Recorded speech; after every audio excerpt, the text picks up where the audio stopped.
Hi everybody, we are here in New York and we are so pleased that we are here with you, Bobbi Nassar. And you are a really important part and has been in many years in IFS. Right. And I would like to ask you some questions about, your work in IFS and why you think it's important and something like that. So we're so pleased and thank you for being here in your really nice apartment. My pleasure. My pleasure. So Bobbi, will you tell us a little bit about why you think that IFS is important and why it's important regarding UN? Okay, well, I've always understood IFS as standing for social justice. So we care a great deal about as many people as possible being represented, and especially the people that are, let's say, less advantaged. Make sure that their voices are heard. And because IFS is community-based and always involved with the local community, we understand much more about what's going on the ground than some of the other organizations, which is not to be negative about them, but we have a special knowledge of what's happening because every single settlement house is in partnership with the local community. And so we get our guidance from the people that are living in the local community. And we're always very involved in social justice for people. Yeah. So people that are less advantaged, people that have discrimination for any number of reasons, and who are struggling. So their voices being heard on the international stage is, I think, vital. Yeah. So anybody who cares about people should want this to happen. Yeah. So Bobbi, what is your role in IFS and in the UN perspective? Okay, so my role is that I've been involved since the late 80s. And I'm very, I guess, my passion is human rights. I'll just put it that way. My passion is human rights. So I'm very involved with the Office of the High Commissioner for Human Rights and also involved in understanding how the system works. And it's actually, in a funny way, a little bit easier to access the UN system than, at least here in the U.S., it's easier to access the UN than it is the Senate. Oh, that's interesting. Or the House of Representatives. Yeah. Because when you're at the UN in New York, every single government has basically a mission. Yeah. An office. Yeah.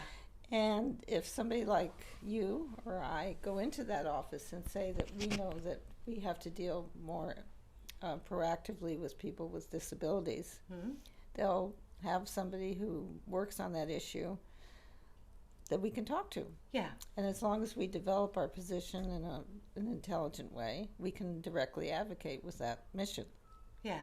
So Bobbi, you were saying that it was important that we have boots on the ground. Yes. I remember you used that expression last time I was here, because then we know what's going on in the real world when reality that we are going to make some social justice in the UN system. Right. IFS, why is IFS important in UN and how much power do we have? Well, this is more about, I guess, what we'd call advocacy in everyday terms. So we're advocating for the people whose voices are frequently not heard. Yeah. Okay, so our power, I don't know if I'm going to use the word power.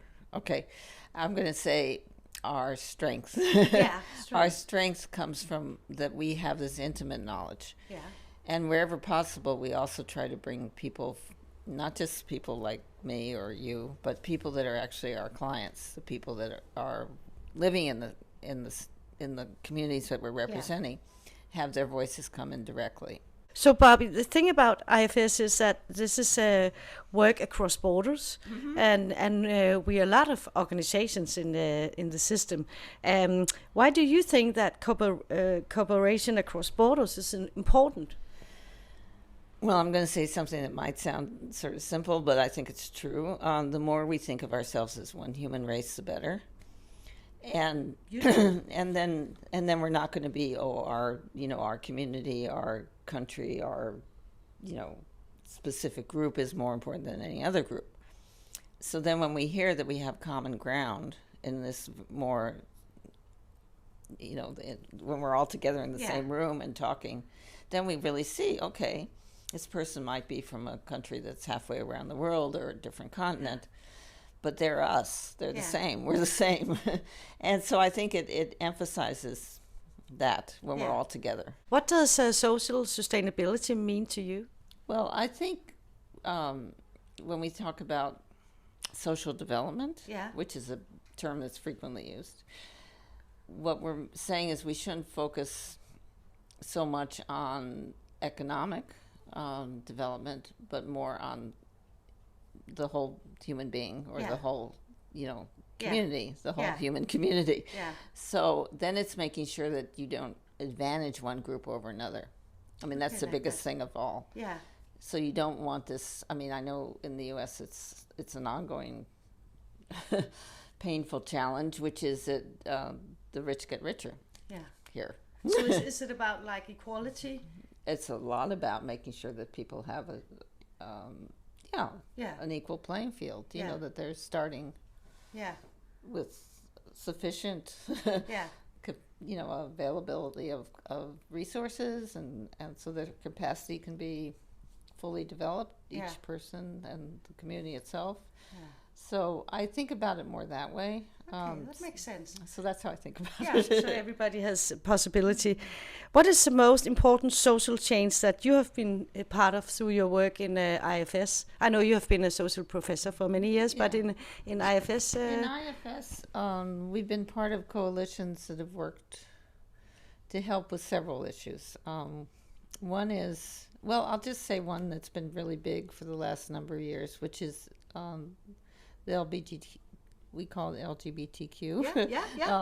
So it's very important, and it's been remarkable. It's been a big, I know that there's lots of challenges everywhere, but in terms of the UN system itself, it went from just not even, opening their eyes to having really strong, it's not more than advocacy. There's actual human rights mechanisms that are there, and it's included now in pretty much every report that has to do with the state of human rights. Oh, that's great work. And it's great work. It just didn't exist before. No. It didn't exist at all. Well, to make a change, what do you think is the most important key factor for IFS and for the settlements movement as organization? Yes, I think it's very important that we constantly ask people that are our group boots on the ground, the people that are directly working with the community, to find out what's most pressing. And what I was saying is that during the pandemic, we became much more aware of food insecurity in this country. And the difficulty, especially during the pandemic, of making sure that people we weren't used to keeping track of had adequate food. And so I think the whole thing of understanding that has become much more dramatically clear to all of us. And that's the kind of thing that we then say, okay, all of us within our communities, we have to make sure that people know about this issue. So that's an example. What a great example. Thank you so much, Bobbi, for taking time that we could come here and ask you some really important questions, and you did great. Thank you very much. My pleasure.